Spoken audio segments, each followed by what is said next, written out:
Hello, I'm Justin Schneider, Director of State Government Relations for Indiana Farm Bureau. Session ended in the early morning hours of Saturday, April 22nd. That's a week earlier than its required deadline of April 29. Overall, we had a great session this year. Indiana Farm Bureau was able to achieve several of its priorities, as well as have a positive impact on issues that are going to influence Indiana agriculture for years to come. Road funding was a priority issue that we set out to address this session.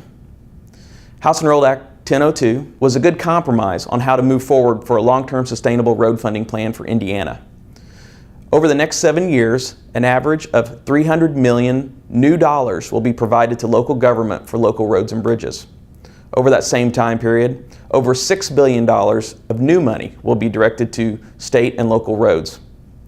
This compromise was achieved by a shift of the sales tax on gasoline to road funding, by a 10-cent increase in fuel taxes, and through everyone paying a little more for the registration or fees on their vehicles.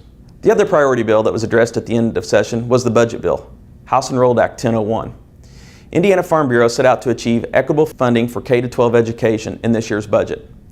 New money was provided for education, but there is still some work that needs to be done in order to provide the resources to small and rural schools that they need. The General Assembly did provide some flexibility to schools and how they can allocate money within their operating accounts, and we believe that will be beneficial to those small and rural schools. Purdue University also received needed support through the bonding authority for $69 million construction project for the Agricultural and Biological Engineering building. This money for a new building will help Purdue maintain its status as the premier program in the world for agricultural and biological engineering. There was also additional investment in the Indiana brand. The State Fair received much needed money for operations, for repair and rehabilitation, and for funding debt on the Coliseum. The Indiana Grown program, which was created in 2015 but did not have any resources allocated to the program, will receive $250,000 each year for the next 2 years. That money can be used to improve marketing for the program and increase its reach.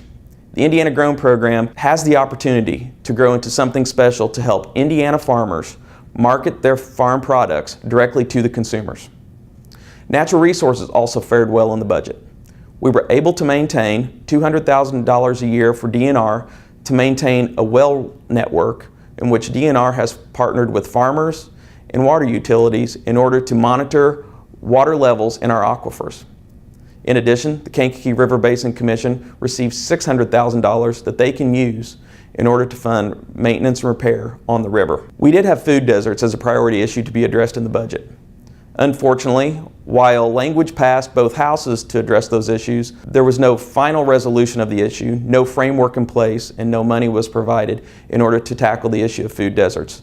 This is something that we know we will continue to work on with our members. If you want detailed information about all the bills that Indiana Farm Bureau was involved in during this session, please look for the dispatch that will come out on April 24th. Finally, I want to thank you for your efforts on behalf of Indiana Farm Bureau. This year, 768 members took action through our Action Alert system. 88 county farm bureaus visited the State House, with 538 individuals making the trip. We also know that you attended third house sessions and made phone calls to your legislators, and in some cases, they reached out directly to you. Without your efforts, without your commitment to advocate on behalf of Indiana farmers and Indiana Farm Bureau, we would not have been able to achieve the success we did. Thank you, and we look forward to a productive year.